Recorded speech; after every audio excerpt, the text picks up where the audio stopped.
আজকের এই বিশাল সমাবেশের সম্মানিত সভাপতি, সম্মানিত প্রধান অতিথি, 11 দলীয় ঐক্যের শীর্ষ নেতৃবৃন্দ, মহানগর নেতৃবৃন্দ, আমার সঙ্গে উপস্থিত মিডিয়ার ভাইরা এবং সমবেত দেশপ্রেমিক জনতা, আসসালামু আলাইকুম।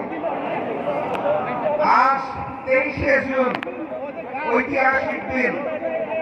এই 23শে জুনে পলাশীর প্রান্তরে মির্জাপুরের দল নবাব সিরাজউদ্দৌলার সাথে বেইমানি করে বাংলার স্বাধীনতা এবং সার্বভৌমত্বকে ইংরেজদের হাতে বিকিয়ে দিয়েছিল।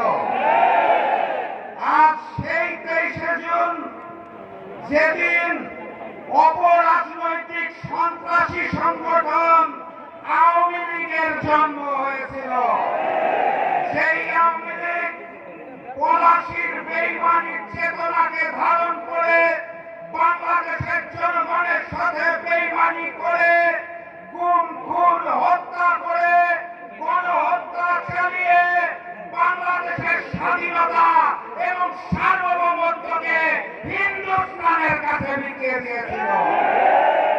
আজকের এই 23শে জুনে এই ঐতিহাসিক বিজয়নগর পল্টনে আমাদের সকলকে শপথ নিতে হবে, এই যুগের নতুন মির্জাফরেরা, এই যুগের নতুন শেখেরা, যারা বাংলাদেশের স্বাধীনতা, সার্বভৌমত্ব এবং মানচিত্রকে বিকিয়ে দিতে চায়, তাদের বিরুদ্ধে লড়াই হবে ইনশাআল্লাহ।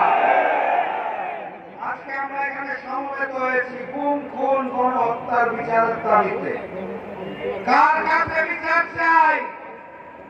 যারা মুখে বলে আওয়ামী লীগকে চায় না, আবার ওই মুখেই বলে পরিচয় বদলে আওয়ামী লীগের লোকেরা নাকি স্থানীয় সরকার নির্বাচনে অংশ নিতে পারবে।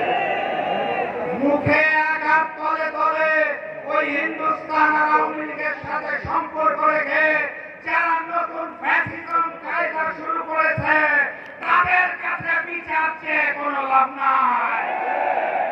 ওসমান হাদির হত্যাকারীরা কোথায়? গণহত্যাকারী ফ্যাসিস্ট শেখ হাসিনা কোথায়? তাদের দেশে নিয়ে এসে ফাঁসির কাস্তে ঝুলানোর জন্য এই সরকারের পক্ষ থেকে কোনো পদক্ষেপ দেখা যাচ্ছে না। অতএব বিচার যদি চাইতে হয়, তাহলে আমিরে জামাত ডক্টর শফিকুর রহমান খুলনা সমাবেশে বলে দিয়েছেন, অনিবার্য বিপ্লবের প্রস্তুতি নেন, নতুন বিপ্লবের মাধ্যমে সকল হত্যার বিচার হবে ইনশাআল্লাহ। সবাই প্রস্তুত আছেন? বিজয় ইনশাআল্লাহ। বিজয়ের পথে যাত্রা শুরু, জীবন অথবা মৃত্যু। আসসালামু আলাইকুম।